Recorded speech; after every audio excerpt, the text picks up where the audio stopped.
Selamat berjumpa kembali dengan saya Kakak Suminta. Kita akan berdiskusi tentang sebuah topik yang menarik, yang menantang kita semua. Sebuah topik tentang masa depan demokrasi dan demokrasi di Indonesia. Kita ambil berbagai negara sebagai perbandingan tentang bagaimana demokrasi ini akan berlanjut. Bagaimana masa depan demokrasi, dan bagaimana kita sebagai sebuah negara yang menganut demokrasi sebagai sistem kita berbangsa dan bernegara, sebagai pola pengambilan keputusan, sebagai dasar dari pemerintahan, saat ini menghadapi sebuah tantangan yang luar biasa. Virus COVID-19 atau SARS-CoV-2 melanda semua negara, dan akhirnya mempertaruhkan semua negara untuk bertahan atau bahkan bisa hancur. Juga kemungkinan untuk bisa bertahan atau menjadi jauh lebih maju ke depannya dengan menghadapi virus ini. Cara-cara bagaimana kita menghadapi virus ini menjadikan kita akan menjadi bangsa yang semakin besar atau sebaliknya. Kita ambil dua contoh, walaupun tentu saja kita bisa menggunakan contoh-contoh lain, yakni antara Cina dan Amerika. Saya tidak mempertentangkan antara sistem komunisme yang digunakan oleh Cina dengan sistem kapital liberalisme dan demokrasi yang digunakan oleh Amerika Serikat. Karena dari sisi keilmuan, dari sisi metodologi dan praktek selama ini, kita tahu bahwa itu tidak bisa dipertentangkan begitu saja. Tetapi pada saat menghadapi pandemik, kita akan melihat perbedaan-perbedaan di antaranya. Sebelum ke arah sana, saya harus mengatakan bahwa komunisme Cina bukan lagi komunisme sebagaimana yang menjadi pembahasan, yang menjadi istilah yang digunakan untuk sebuah sistem sebagaimana yang misalnya Karl Marx atau pada saat komunisme baru berdiri, tetapi sudah menjadikan sebuah masyarakat kapitalistik yang tidak berbeda jauh dengan masyarakat kapitalistik lainnya. Hanya bedanya saja bahwa negaranya masih otoriter, pemerintahnya masih otoriter, tetapi sistemnya adalah sistem pasar. Sistem pasar memungkinkan orang untuk memiliki hak milik, bukan lagi menjadi milik kolektif. Demikian juga Amerika Serikat. Saat ini dari sisi demokrasi, ya, bahwa prosedur demokrasi masih digunakan. Tetapi substansi demokrasi sebenarnya mengalami kemunduran. Karena sistem kapitalisme yang digunakan oleh Amerika Serikat memakan demokrasi itu sendiri. Itu intinya. Pada saat menghadapi serangan COVID-19, maka kita melihat bahwa seakan-akan sistem yang otoriter mampu untuk menyelesaikan permasalahannya dengan lebih baik, seakan-akan. Kemudian sistem demokrasi seakan-akan tidak mampu untuk menghadapi tantangan ini. Ini yang menjadi hal penting yang harus kita bahas. Karena apabila salah untuk memahami ini, maka yang terjadi adalah misleading. Kita salah melihat arah, sehingga kita beranggapan sesuatu yang salah. Anggapan yang salah itu dimulai dari kondisi yang sebenarnya apa yang terjadi saat ini. Kalau kita perhatikan, demokrasi yang dibangun, yakni demokrasi liberal yang kemudian juga di beberapa negara dengan sistem kapitalistiknya, dengan sistem kapitalismenya, itu telah mengangkat berbagai negara setelah Perang Dunia Kedua menjadi negara-negara yang maju. Negara dengan rakyat yang memiliki kemampuan ekonomi yang cukup tinggi. Tetapi kita melihat bahwa pada abad 21 justru terjadi tragedi kapitalisme. Tragedi di mana di masyarakat misalnya Amerika Serikat, apa yang terjadi kemarin dengan kerusuhan di Amerika Serikat, itu adalah puncak gunung es permasalahan yang dihadapi oleh sebuah negara kapitalistik, walaupun dengan label demokrasi. Demokrasi hanya digunakan untuk hal-hal yang prosedural, Misalnya saja bahwa rakyat masih bisa berbicara dengan bebas, kemudian masih melakukan pemilu secara teratur, tetapi inti dari demokrasi, sebagaimana yang pernah dibahas juga di awal-awal kemerdekaan kita sebagai bangsa, adalah demokrasi, ekonomi, dan demokrasi politik harus berjalan bersama-sama. Artinya bahwa apabila kita berbicara tentang demokrasi sebagai sebuah negara merdeka, maka kesejahteraan rakyat, keadilan, dan pemerataan menjadi bagian yang tidak boleh ditinggalkan. Ini yang nampaknya terjadi di Amerika Serikat adalah hal yang sebaliknya, di mana disparitas ekonomi antara sekelompok kecil orang yang sangat kaya dengan mayoritas rakyat yang miskin ini terjadi. Sehingga kita melihat melalui pandemi COVID ini apa yang terjadi di Amerika Serikat. Kita ambil salah satu dulu sebelum kita bahas tentang Cina. Amerika Serikat dengan kondisi yang sangat tajam perbedaan antara si kaya dengan semiskin menjadikan sebagian besar orang tidak memiliki jaminan sosial, tidak memiliki jaminan kesehatan yang memadai, sehingga mereka banyak sekali orang-orang yang sangat miskin, mereka yang homeless, mereka yang tidak mempunyai kerjaan, kemudian menghadapi kondisi yang sangat sulit. Dan di luar itu, sebagian besar orang juga kemudian kehilangan pekerjaannya oleh karena COVID-19. Ini memperparah keadaan. Dengan sistem kapitalistik, maka setiap orang berhadapan dengan kondisi antara supply and demand dengan margin keuntungan kapitalisme itu jauh di atas keuntungan yang diterima oleh masyarakat banyak. Sehingga sistem kapitalisme ini telah meninggalkan rakyat dalam kondisi yang tidak terlindungi. Dan ini yang terjadi di Amerika Serikat. Kemudian kedua, sistem demokrasi yang terjadi adalah sistem demokrasi yang membelah rakyat dalam pemilu yang dimenangkan oleh Trump tahun 2016 lalu. Sistem dwi partai di Amerika Serikat telah menjadi sistem dwi kelompok, menjadikan polarisasi rakyat Amerika, sehingga orang yang memuja Trump dan mencintai Trump itu juga berhadapan dengan orang yang membenci dan tidak suka dengan Trump dengan kondisi yang hampir sama. Kita dapat melihat dari jumlah yang pemenangan Trump pada saat pemilu 2016. Kita akan berkaca itu untuk Indonesia tentunya, agar kita mengingatkan pemerintah bahwa ada hal yang mirip antara kita dengan Amerika Serikat dan terjadi di Amerika Serikat. Kemudian kedua, soal sekelompok orang yang tidak atau sebagian besar orang yang tidak mendapatkan jaminan sosial dan jaminan kesehatan. Itulah sebabnya begitu ada masalah rasial dengan terbunuhnya George Floyd oleh mantan polisi, waktu itu jadi polisi ya, dan disaksikan oleh dua kawannya, ini merebak menjadi sebuah kerusuhan yang menimbulkan klaster pandemi COVID baru. Ini yang harus diperhatikan oleh kita, bahwa hal-hal yang sensitif ini bisa terjadi di Indonesia. Kenapa? Karena ada kemiripan bahwa pembangunan yang dilakukan di Indonesia juga pembangunan kapitalistik. Bagaimana pemerintah sangat membesar-besarkan infrastruktur, membesar-besarkan investasi, tanpa memperhatikan bahwa bagaimana tentang pemerataannya, bagaimana dengan kesejahteraan orang banyak, bagaimana dengan buruh, petani, nelayan, dan orang miskin kota. Ini tidak menjadi agenda. Bahkan dalam penanganan COVID sekalipun kita melihat ada hal-hal yang tidak memperhatikan soal masalah pemerataan tadi.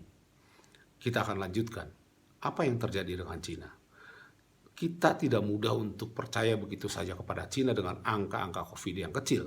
Tentu saja angka ini berdasarkan pada laporan resmi. Sementara kita tahu bahwa tidak ada kemerdekaan, tidak ada kebebasan pers di sana. Sehingga berapa sebenarnya yang meninggal, berapa yang terinfeksi, kita tidak bisa mempunyai data yang pasti. Yang pasti adalah sepanjang awal daripada pandemi COVID di kota Wuhan dan seterusnya, hampir tidak ada laporan independen yang dapat kita percaya. Sehingga apakah lebih baik dari Amerika? Kita tidak bisa mengatakan itu. Tetapi bahwa dengan represi Ya, kita bisa mengendalikan banyak hal, tetapi bukan berarti kemudian menyelesaikan masalah. Menyelesaikan masalah dengan represi akan menimbulkan masalah baru. Mungkin COVID-nya memang tidak terjadi, tetapi kemudian kita lihat apa yang terjadi di Hong Kong. Cina melebarkan represinya ke kota Hong Kong, bahkan ancaman itu juga ke Taiwan. Nah, ini adalah kondisi yang sebenarnya. Jadi, sebenarnya tidak ada bedanya antara Amerika dengan Cina dalam hal ekspansi misalnya. Ekspansi ini dibutuhkan bukan hanya karena kebutuhan wilayah, tetapi juga kebutuhan akan pasar. Cina mempunyai pasar yang sangat luar biasa, lebih dari 1 miliar penduduknya, maka itu adalah pasar yang besar. Dan itu akan diteruskan dengan ekspansi, misalnya dengan melakukan investasi, dengan melakukan perdagangan, tetapi juga kini juga dengan melakukan aneksasi. Artinya bahwa sepanjang Cina melakukan langkah-langkah seperti itu adalah langkah-langkah yang menandakan bahwa Cina memerlukan sumber daya yang lebih besar, ruang bergerak yang lebih besar. Artinya sistem kapitalistik yang dengan sistem partai tunggal di Cina itu adalah sebuah sistem yang benar-benar membuat represi terhadap rakyatnya tidak bisa dielakkan. Represi yang membuat rakyatnya mengalami penderitaan karena banyak hal tidak terbuka secara umum. Jadi kalau melihat dari Amerika dan Cina menghadapi COVID-19 ini, problemnya adalah sama, yakni adanya negara yang tidak berdiri di atas kepentingan rakyatnya dengan utuh. Banyak sekali problem di Amerika Serikat akibat ketidakadilan ekonomi, ketidakadilan sosial yang sekarang menjadi meledak begitu saja. Tentu saja ada negara-negara lain dengan kondisi yang beragam sekali, tetapi intinya bahwa demokrasi tetap menjadi sebuah pilihan yang agak sulit digantikan dengan sistem lain. Karena apa? Karena demokrasi masih memberikan ruang orang untuk berbicara secara bebas. Tetapi demokrasi juga tidak boleh berhenti hanya kepada pranata politik semata, hanya sebagai prosedur semata, hanya sebagai administrasi semata, tetapi harus diisi dengan nilai-nilai demokrasi. Sebenarnya pada saat lahirnya demokrasi, kita mempunyai nilai-nilai yang kita junjung tinggi, yang kita yakini dapat mengantarkan Indonesia menjadi sebuah negara yang mampu melindungi seluruh tumpah darah Indonesia, melindungi seluruh tanah air Indonesia dan seluruh rakyat Indonesia sebagaimana mimpi kita sebagai bangsa. Oleh karena itu, demokrasi seperti apa yang harus kita bangun melalui tantangan COVID ini harus menjadi sesuatu yang benar-benar menjadikan pembelajaran kita. Apa kita akan mampu melakukan sebuah proses pembangunan, sebuah proses perubahan dengan demokrasi. Ada hal lain yang ingin saya masukkan dalam hal ini, yakni apa yang terjadi dengan serangan pandemi COVID adalah sesuatu yang hanya mempercepat saja proses perubahan yang terjadi di abad 21.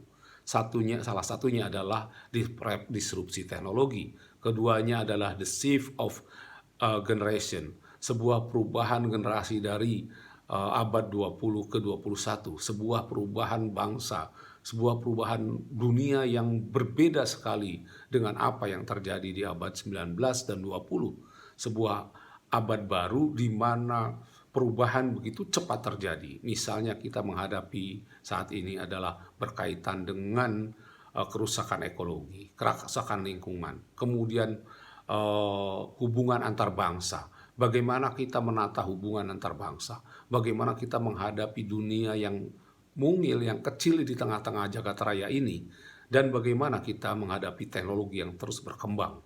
Nah, inilah tantangan-tantangan yang kita hadapi.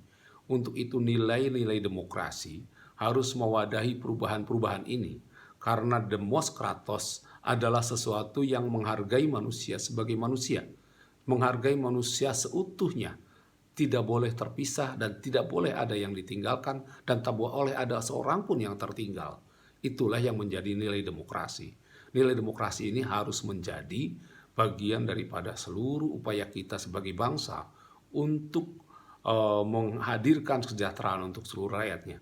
Lalu kita apa yang kita lihat dengan negara kita saat ini? Apakah demokrasi kita sudah cukup untuk memberikan ruang untuk kita bergerak, berkembang sebagai bangsa dengan maksimal, dengan optimal? Kita belum melihat itu.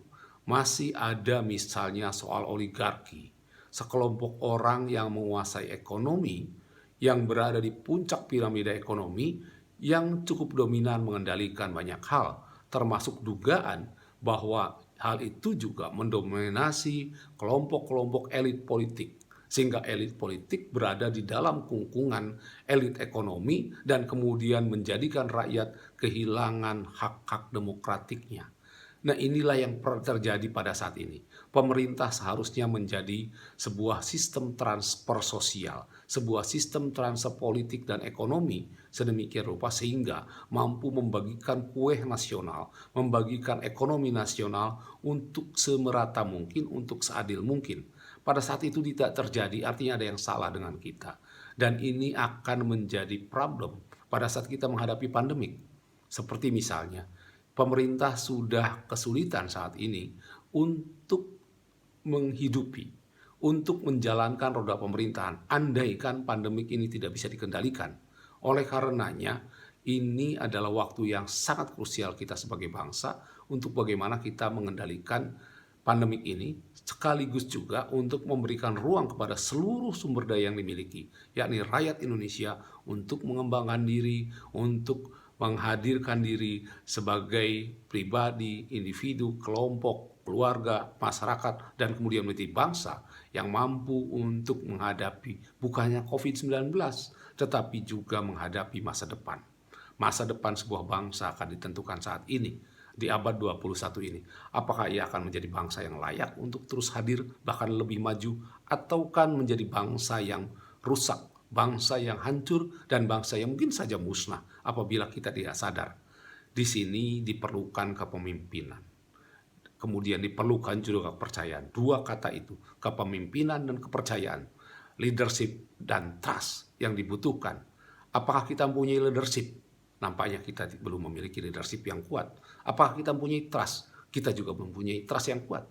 Ini yang harus kita pupuk saat ini, yakni kepemimpinan dan kepercayaan, leadership dan trust di antara pemerintah dan rakyat, di antara rakyat dan pemerintah, ya pada saat pemerintah sebagai representasi dari kepentingan masyarakat melalui pemilu yang dilakukan secara demokratik, maka ini bisa menjadi sebuah titik awal kita bersama-sama untuk maju sebagai bangsa. Rumusnya sudah kita tahu, tetapi apa yang kita lakukan bisa berbeda dengan apa yang kita rumuskan. Maka dari itu, bagaimana kita akan melakukan sesuai dengan apa yang seharusnya itu yang kita lakukan. Menjadi sebuah negara yang demokratis, bukan hanya secara prosedural, tetapi secara substansial. Bukan hanya kita demokrasi secara politik, tetapi juga kita berdemokrasi secara sosial dan ekonomi. Ini yang menjadi tantangan kita ke depan. Semoga diskusi kita malam ini akan menjadikan kita semakin memahami bahwa memang demokrasi memerlukan untuk pembelajaran, memerlukan waktu, memerlukan kesiapan kita semua untuk bersama-sama menghadapi tantangan yang kita hadapi. Dan itu akan terkandung pada kita. Sampai di sini diskusi kita, sampai berjumpa kembali pada diskusi yang akan datang. Terima kasih.